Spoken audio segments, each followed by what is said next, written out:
എല്ലാവർക്കും നമസ്കാരം. നമ്മുടെ പുതിയൊരു അധ്യായത്തിലേക്ക് ഏവർക്കും സ്വാഗതം. നിരവധിയായിട്ടുള്ള വീഡിയോകൾ നമ്മൾ ചെയ്തിട്ടുണ്ട്. ഇന്ന് പറയാൻ പോകുന്നത് ഉപ്പിനെ കുറിച്ചാണ്. എല്ലാവർക്കും അറിയുന്ന കാര്യം തന്നെയാണെന്ന് എനിക്കറിയാം, എങ്കിലും അറിയാത്തവരായിട്ടുള്ള ആൾക്കാരുണ്ടാവുമല്ലോ. അപ്പോൾ തീർച്ചയായിട്ടും നമ്മുടെ ഐശ്വര്യത്തിന് വേണ്ടി നമ്മൾ നിരവധി വഴിപാടുകൾ ചെയ്യുന്നുണ്ട്, നിരവധി പൂജകൾ പ്രാർത്ഥനകളൊക്കെ നടത്താറുണ്ട് അല്ലേ. ചിലപ്പോഴെങ്കിലും നമുക്ക് ഫലം കാണുന്നത് വളരെ വൈകിയായിരിക്കും.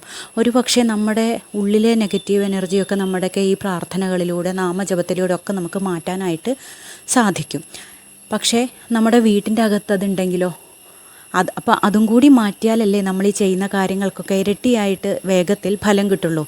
അപ്പോൾ തീർച്ചയായിട്ടും ചിലപ്പോൾ നമ്മുടെ വീട്ടിൻ്റെ അകത്ത് ധാരാളമായിട്ട് നെഗറ്റീവ് എനർജി തങ്ങി നിൽക്കുന്നുണ്ടാവും. അപ്പോൾ ഇതിനെയൊക്കെ ഒന്ന് മാറ്റിക്കളയാനായിട്ടുള്ള കാര്യങ്ങൾ കൂടി ചെയ്തതിന് ശേഷം നമ്മൾ ഈ പറഞ്ഞ കാര്യങ്ങൾ ചെയ്യുകയാണെങ്കിൽ നമ്മളുടെ പ്രാർത്ഥനകൾ വളരെ വേഗത്തിൽ തന്നെ ഫലം കാണുന്നതാണ്.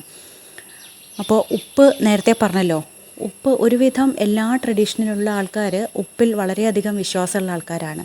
ഉപ്പിന് വളരെയധികം നെഗറ്റീവ് എനർജിയെ കളയാനുള്ള ശക്തിയുണ്ട്.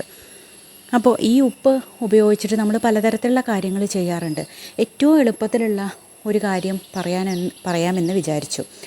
അതായത് നമ്മൾ ദിവസവും അടിച്ചുവാരി തുടയ്ക്കാറുണ്ടല്ലോ നമ്മുടെ വീട്. ആ അടിച്ചുവാരി തുടയ്ക്കുന്ന സമയത്ത് ഒരു ലേശം കല്ലുപ്പ് ഇട്ടതിന് ശേഷം തുടച്ചു നോക്കൂ. ദിവസേന ഇങ്ങനെ ചെയ്യുകയാണെങ്കിൽ വളരെ നല്ലതാണ്. ഇനി അഥവാ അതിനൊന്നും സാധിക്കില്ല എന്നുണ്ടെങ്കിൽ ചൊവ്വയും വെള്ളിയും ദിവസങ്ങളെങ്കിലും നമുക്ക് ഈ ഉപ്പിട്ട വെള്ളത്തിൽ തറ തുടയ്ക്കാം. നമ്മൾ നിലം തുടയ്ക്കുന്ന മോപ്പ് ഉപയോഗിച്ചിട്ട് നമുക്ക് ഉപ്പ് കലക്കിയ വെള്ളത്തിൽ ആ വെള്ളം കൊണ്ട് വീടിൻ്റെ ഉള്ളൊക്കെ തുടയ്ക്കാം. ഇങ്ങനെയൊന്ന് ചെയ്ത് നോക്കൂ. എന്തെങ്കിലും തരത്തിലുള്ള നെഗറ്റീവ് എനർജി ഉണ്ടെങ്കിൽ അതൊക്കെ പോയിക്കോളും. അതുപോലെ തന്നെ ചെറിയ ചെറിയ പാത്രത്തിൽ കല്ലുപ്പാക്കിയിട്ട് നമുക്ക് മുറിയുടെ ഭാഗങ്ങളിൽ വയ്ക്കാം. പ്രത്യേകിച്ചും ലിവിങ് റൂമിലാവുമല്ലോ കൂടുതൽ സമയവും ആൾക്കാർ വരുന്നതും ഇരിക്കുന്നതും ഒക്കെ ആയിട്ടുള്ള സ്ഥലങ്ങൾ. അപ്പോൾ അവിടെയൊക്കെ നമുക്ക് ഈ ചെറിയ പാത്രത്തിൽ ഉപ്പ് ആക്കിയിട്ട് വയ്ക്കാം. ഒരു 3-4 ദിവസം കഴിയുമ്പോഴേക്കും ഇത് മാറ്റി കളയുകയും ചെയ്യാം. അതുപോലെ തന്നെ നമ്മൾ കുളിക്കുന്നതിന് മുമ്പായിട്ട് കുളിക്കുന്ന വെള്ളത്തിലൊരു ലേശം ഉപ്പിട്ട് കുളിച്ച് കഴിഞ്ഞാൽ നമ്മുടെ മേലുള്ള നെഗറ്റീവ് എനർജി മാറിക്കോളും. ഇതും ഇപ്പോൾ എന്നും ചെയ്യാൻ സാധിക്കില്ല എന്നുണ്ടെങ്കിൽ നമുക്ക് ചൊവ്വയും വെള്ളിയും ദിവസങ്ങളിൽ നമുക്കിത് ചെയ്യാം. ഇപ്പോൾ ബാത്തിങ് സോൾട്ട് എന്ന പേരിൽ ചെറിയ ചെറിയ കട്ടകൾ വാങ്ങാനായിട്ട് തന്നെ കിട്ടും. അതൊന്നും ഇല്ലെങ്കിൽ നമ്മുടെ കല്ലുപ്പ് എടുത്തിട്ട് നമുക്കിതൊക്കെ ചെയ്യാവുന്നതേ ഉള്ളൂ. അപ്പോൾ ഇങ്ങനെയുള്ള ചെറിയ കാര്യങ്ങളാണിതൊക്കെ. ഈ കാര്യങ്ങളൊക്കെ ഒന്ന് ചെയ്ത് നോക്കിയാൽ തന്നെ ഒരു പരിധിയിൽ അധികം നമ്മുടെ കാര്യങ്ങളൊക്കെ വളരെ പെട്ടെന്ന് തന്നെ നടക്കുന്നതായിട്ട് നമുക്ക് കാണും. കാരണം നമ്മുടെ എന്തെങ്കിലും തരത്തിലുള്ള നെഗറ്റീവ് എനർജി ബാധിക്കുന്നത് കൊണ്ടാവും നമ്മുടെ പ്രാർത്ഥനകൾക്ക് വളരെ വേഗത്തിൽ ചിലപ്പോൾ ഫലം കാണാത്തത്. അപ്പോൾ അതിനെയാണല്ലോ നമ്മൾ ആദ്യം ഒന്ന് ശരിയാക്കേണ്ടത്. പിന്നെ അതുമാതിരി വീടിൻ്റെ ഉമ്മറത്തെ ചെരുപ്പുകൾ വാരി വലിച്ചിടാതിരിക്കുക. അതുമാതിരി പിൻഭാഗത്തെ ഏറ്റവും കൂടുതൽ ശ്രദ്ധിക്കേണ്ടത് അടുക്കളേൻ്റെ അപ്പുറത്തുള്ള ഭാഗങ്ങളൊക്കെയാണ്.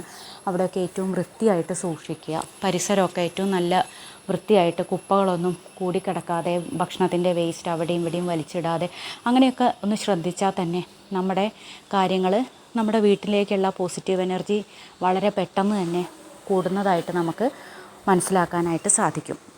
അപ്പോൾ ഇതൊക്കെ വളരെ ചെറിയ ചെറിയ കാര്യങ്ങളാണ്. അതുപോലെ തന്നെ നമ്മുടെ വീട്ടിലെപ്പോഴും ഒരു സുഗന്ധപൂരിതമായിട്ടുള്ള ഒരു അന്തരീക്ഷം ഉണ്ടാക്കാനായിട്ട് നമ്മൾ ശ്രമിക്കുക. കാരണം തീർച്ചയായിട്ടും നമ്മൾ വിളക്ക് കൊളുത്തുന്ന സമയത്ത് സാമ്പ്രാണി കത്തിക്കുകയും ചന്ദനത്തിരി കത്തിക്കുകയും കർപ്പൂര ഒഴിയൊക്കെ ചെയ്യാറുണ്ട്. അപ്പോൾ ഇത് നമ്മൾ സാമ്പ്രാണി എല്ലാ റൂമിലും ഒന്ന് കാണിക്കുക. ഇങ്ങനെയൊന്ന് ചെയ്തു നോക്കൂ. ഈ സാമ്പ്രാണിക്ക് അതിനും ഉള്ള ഒരു കഴിവുണ്ട്. കാരണം നമ്മൾ പണ്ട് വളരെ കാലം മുതൽക്കേ നമ്മൾ കുന്തിരിക്കം ഒക്കെ ഉപയോഗിക്കാറുണ്ട് അല്ലേ.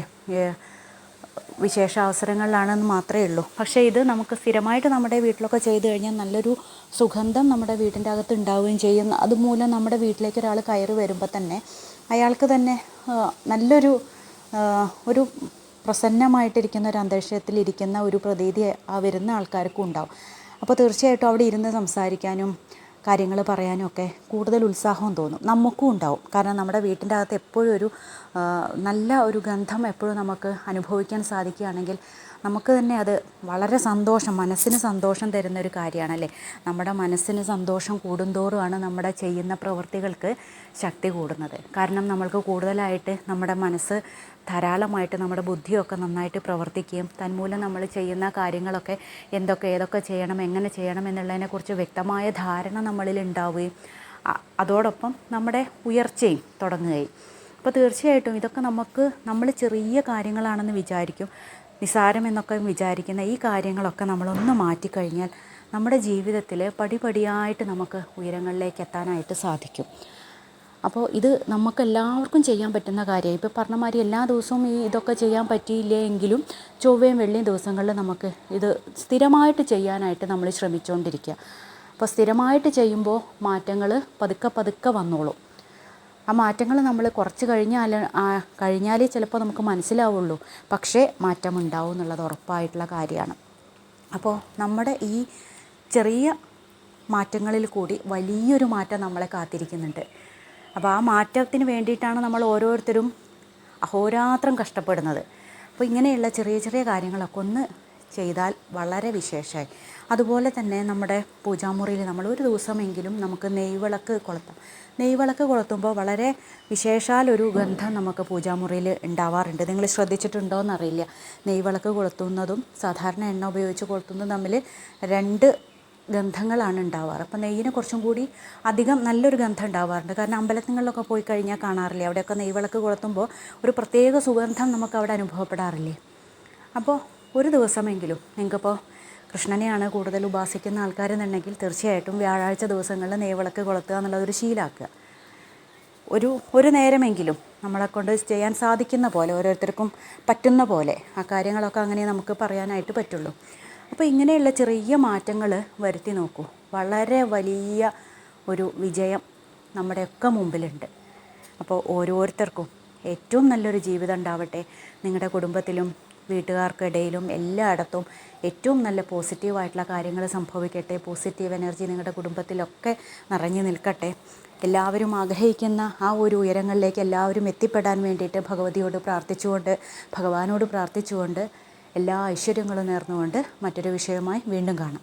എല്ലാവർക്കും നന്ദി, നമസ്കാരം.